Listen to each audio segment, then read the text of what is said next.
एक बार एक ताड़कासुर नामक राक्षस ने पृथ्वी पर रह रहे लोगों पर अत्याचार कर उन्हें परेशान कर रखा था। जब सभी लोग एवं देवतागण ब्रह्मा देव के पास मदद मांगने गए तो ब्रह्मा देव ने कहा कि ताड़कासुर का विनाश केवल भगवान शिव के पुत्र ही कर सकते हैं। सभी ने यह सुनकर एकमात्र बची आशा भी खो दी, क्योंकि देवी सती की मृत्यु के बाद भगवान शिव वियोग और ध्यान साधना में चले गए थे। वह सभी जानते थे कि भगवान शिव को दूसरे विवाह के लिए नहीं मनाया जा सकता है, इसलिए वह सभी देवी शक्ति के पास सहायता के लिए गए।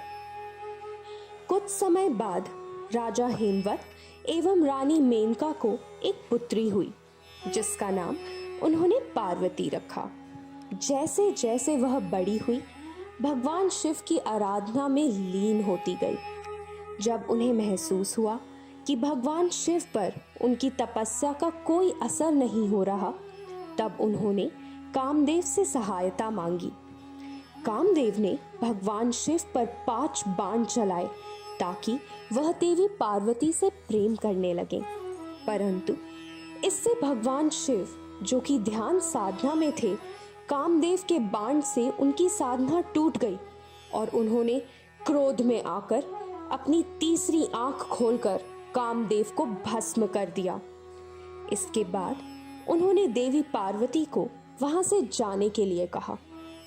कुछ समय बाद देवी पार्वती अन्न जल त्याग कर कई वर्षों तक कठोर तपस्या करने लगी। यह देखकर भगवान शिव को समझ आया कि पार्वती कोई और नहीं बल्कि देवी सती का ही अवतार है। इसके बाद भगवान शिव पार्वती से विवाह करने के लिए राजा हेमवत से उनकी पुत्री का हाथ मांगने गए। विवाह के दिन भगवान शिव की शादी में राक्षस एवं अघोरी भी शामिल हुए थे। देवी पार्वती की मां ने भगवान शिव को राख में लिपटे हुए, उनके उलझे हुए बाल तथा उनके शरीर पर सांपों को रेंगता हुआ देखकर इस विवाह के लिए मना कर दिया था। जब पार्वती ने उन्हें समझाया कि भगवान शिव ही उनकी नियति है और वह भगवान शिव को वैसे ही अपनाएंगी जैसे वो हैं, इसके बाद भगवान शिव ने एक सुंदर रूप धारण किया और देवी पार्वती की मां ने इस विवाह के लिए हाँ कर दी।